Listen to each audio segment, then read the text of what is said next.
बैठिए बैठिए। धन्यवाद अध्यक्ष महोदय, आपने मुझे बोलने का मौका दिया। हिंदू हृदय सम्राट शिवसेना प्रमुख बाला साहेब ठाकरे जी के आशीर्वाद से और महाराष्ट्र राज्य के मुख्यमंत्री आदरणीय एकनाथ शिंदे जी के वजह से आज मुझे यहाँ पे बोलने का मौका मिल रहा है। मैंने सबसे पहले मैं विरोधी पक्ष ने जो अविश्वास प्रस्ताव लाया मैं उसका विरोध करता हूँ और मणिपुर के बारे में पूरे सदन में चर्चा चल रही है। मणिपुर के बारे में चर्चा होनी चाहिए, इसके लिए अविश्वास ठराव यहाँ पे लाया गया। लेकिन दुर्भाग्य है, मणिपुर में आग लगी है लेकिन वो आग बुझाने का काम कोई नहीं कर रहा है। विरोधी पक्ष से जो भी वक्तव्य हो रहा है वो आग लगाने का काम का वक्तव्य हो रहा है। ये बहुत ही दुर्भाग्यपूर्वक है। लेकिन मैं अपने गृह मंत्री आदरणीय अमित शाह जी का धन्यवाद मानता हूँ, अभिनंदन करता हूँ। कल उन्होंने जो वक्तव्य किया और मणिपुर के बारे में जो जानकारी सदन को दी, इसके लिए मैं उनका धन्यवाद मानता हूँ। और सरकार की तरफ से क्या क्या वहां पे उपाय किए गए इसकी पूरी उन्होंने जानकारी दी।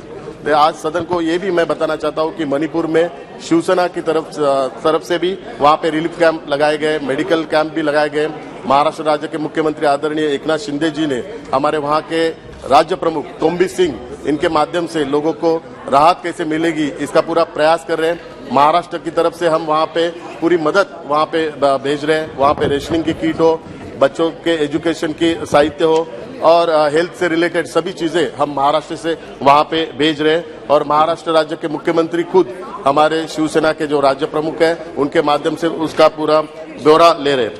अध्यक्ष महोदय, वहां की जो हमारी अलायंस है, एनडीए की अलायंस, कल आदरणीय गृह मंत्री जी ने बताया कि केंद्र सरकार के माध्यम से क्या क्या वहां पे प्रयास किए गए। लेकिन फिर भी उनकी बहुत सारी डिमांड है, वो मैं रिकॉर्ड पे लाना चाहता हूं। To protect and uphold the territorial integrity of the state of Manipur at any cost, Armed Forces AFSPA Act 1950 should be applied uniformly in hill districts. NH2 and other NH should be open as liveliness for the landlocked state at any cost. Adequate force should be deployed to secure movement of essential commodities. Steps should be taken to control price and to curb hoarding and black marketing. The border fencing should be complete along the whole 398 kilometer stretch of Indo-Myanmar border to prevent illegal migrants and militants. Victims due to communal clashes should be compensated of losses of their properties destroyed in the clashes, and also people should be rehabilitated as soon as possible. To implement NRC with base year on 31st December 1961 immediately. Make Manipur State Population Commission functional immediately. Manipur land law may be amended to make it uniform land law in Manipur. Ban on internet may be lifted. The secretariat and other state government offices may be open as soon as possible to facilitate people. Peace and normalcy should be restored immediately. ये उनकी demand है, ये आपके सामने मैं रखना चाहता हूँ। अध्यक्ष महोदय, विरोधी पक्ष ने जो नया अलायंस बनाया I.D.I.A, क्योंकि वो इंडिया बोलते हैं लेकिन इंडिया में डॉट किधर नहीं, इनके जो अलायंस है इसमें 4 डॉट है। तो इसमें ही पता चल रहा है कि इसमें कितने छेद है वो दिखाई दे रहा है। और लोगों को, क्योंकि पहले यूपीए नाम था, यूपीए नाम भ्रष्टाचार से जुड़ा हुआ है, इसके लिए उसको छुपाने के लिए ये नया नाम इन्होंने लिया है। लेकिन आज भी पूरे विश्व में आप जाओगे तो भारत यानी कि मोदी जी का नाम लिया जाता है। आप विश्व में कहाँ पे भी जाएंगे तो आपको पूछेंगे कि आप कहाँ से हैं, तो आप कहेंगे भारत, या वो तो बताएंगे कि मोदी जी का नाम आता है।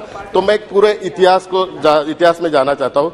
भारत शब्द में संस्कृत शब्द भ का अर्थ है प्रकाश। भारत शब्द का अर्थ है प्रकाश में मग्न होकर डूब जाना। अंधकार से प्रकाश की ओर जाना ही भारतीय संस्कृति है।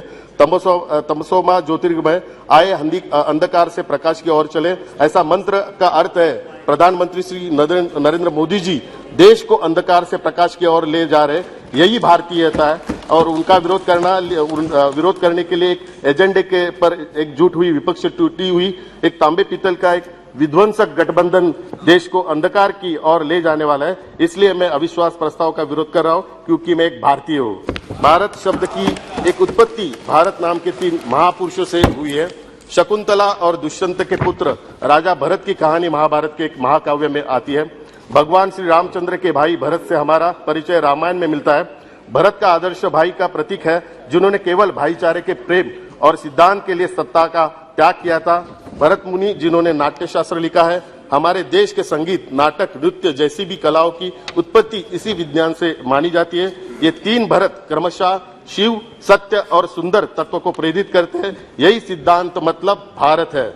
मैं उस भारतीयता की रक्षा करने वाले मोदी सरकार के समर्थन में इस अविश्वास प्रस्ताव का विरोध करता हूं। अध्यक्ष महोदय, नहीं थोड़ा सा है, मैं फ्लोर लीडर हूं, मेरा टाइम है। अध्यक्ष महोदय, ये लड़ाई है जन विश्वास से विरुद्ध अविश्वास की, और आपको पता है कि आदरणीय मोदी जी के आप जानते हैं कि समय की सीमा है, प्लीज आपको समय की पता सीमा है का कि ध्यान रखिए। मोदी जी और आपको पता है दूसरा भारत नाम है, दूसरा अपना नाम हिंदुस्तान है, क्योंकि हिंदू हृदय सम्राट शिवसेना प्रमुख बाला साहब ठाकरे का कहना है कि देश को अलग हिंदू राष्ट्र बनाने की जरूरत नहीं है, क्योंकि ये हिंदू राष्ट्र है। इसलिए वे बड़े गर्व से भारत को हिंदुस्तान कहते थे। हम भी सदैव एक ही शब्द का प्रयोग करते आए। इंडिया और हिंदुस्तान, ये दोनों ही शब्द सोच है और एक परंपरा है, चमकदार विरासत है। तो दूसरी इंडिया शब्द में क्या है? यह नाम यूरोप के आक्रमणकारियों का द्वारा दिया गया है, जो नहीं जानते कि भारत क्या है। यह नाम निरर्थक, इसमें पारतंत्र की गंध है। अगर किसी को भी ऐसा ही लगता है तो लगने दो। उनकी और हमारी संस्कृति अलग है। हमारी संस्कृति इसी मिट्टी में है, इसकी रक्षा करना हमारा कर्तव्य है। इसलिए यह मेरा कर्तव्य है कि मैं भारत के रक्षक प्रधानमंत्री श्री नरेंद्र मोदी जी के साथ खड़ा रहूं। अध्यक्ष महोदय, शरद जोशी जो किसान संघ के संस्थापक थे, उन्होंने कहा था कि एक है देश के बारे में कहा था, एक है इंडिया और दूसरा है भारत देश में। भारत देश में उत्पादक किसान होते हैं, यह भारत देश है। दूसरा इंडिया किसानों के शोषण के आधार पर जीने वाले मुक्तखोरों का देश है। खुद को इंडिया कहने वाले गठबंधन ने मान लिया है कि वह शोषकों का प्रतिनिधि है। हम भारत है, हम किसानों और मजदूरों के प्रतिनिधि है। अध्यक्ष महोदय, मैं ये प्लीज अध्यक्ष महोदय, मोदी जी की सभी योजनाओं का जो फायदा हुआ है, करोड़ों लोगों को फायदा हुआ है। जो वैक्सीन का भी 140 करोड़ लोगों का फायदा हुआ है। अध्यक्ष महोदय, मैं बताना चाहता हूँ, नहीं आखिरी में बताना चाहता हूँ, ये जो अलायंस बना है, ये अलायंस बना है केवल अपने परिवार को बचाने के लिए अलायंस बना हुआ है। क्योंकि जो अलायंस बना है उसमें आप देखिए, Indian national Congress party Shrimati Sonia Gandhi, उनका बेटा श्री राहुल गांधी, नेशनल कांग्रेस पार्टी श्री शरद पवार जी, उनकी बेटी श्रीमती सुप्रिया सुले, समाजवादी पार्टी श्री मुलायम सिंह जी, अखिलेश यादव, सबने अपने आप जो बात कहना चाहते हैं तो सबने अपने बेटों को सेटल करने के लिए पार्टी बनाई हुई है। अध्यक्ष महोदय, मैं इलेक्शन कमीशन को रिक्वेस्ट करना चाहता हूँ, नेशनल पार्टी रहती है, रीजनल पार्टी रहती है, वैसे ही परिवार पार्टी होनी चाहिए। एंड में मेरा रुका। अध्यक्ष महोदय, एक मिनट। अध्यक्ष महोदय, ये अलायंस क्यों बना है उसका कारण बताता हूँ। ये अलायंस बनाया है क्यों? ठीक है, इसका मुख्य कारण एक मिनट, इसका मुख्य कारण है महाराष्ट्र के मुख्यमंत्री आदरणीय एकनाथ शिंदे जी। क्योंकि आप नहीं अध्यक्ष महोदय जी के बाद समय दूंगा। अध्यक्ष महोदय, ये अलायंस बना है ओके नहीं सर, दो मिनट खत्म कर रहा हूँ सर, कंक्लूड करो आप, 1 मिनट में बात कर। अध्यक्ष महोदय, ये अलायंस बना है क्योंकि इसका एक मुख्य कारण है महाराष्ट्र राज्य के मुख्यमंत्री आदरणीय एकनाथ शिंदे जी। मैं उनका धन्यवाद मानता हूँ। आप सभी को पता है कि महाराष्ट्र राज्य के मुख्यमंत्री आदरणीय एकनाथ शिंदे जी ने हिंदू हृदय सम्राट शिवसेना प्रमुख बाला साहब ठाकरे के विचारों को आगे लेके जाने का संकल्प किया, हिंदुत्व का आगे लेके जाने का संकल्प किया। इसके लिए इलेक्शन कमीशन ने और सुप्रीम कोर्ट ने पूरी पार्टी की नेतृत्व बाला साहब एकनाथ शिंदे साहब को दी।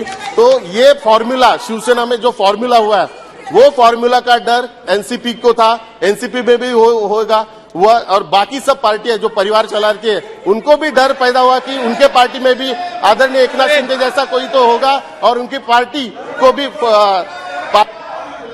पिछले 3 महीने से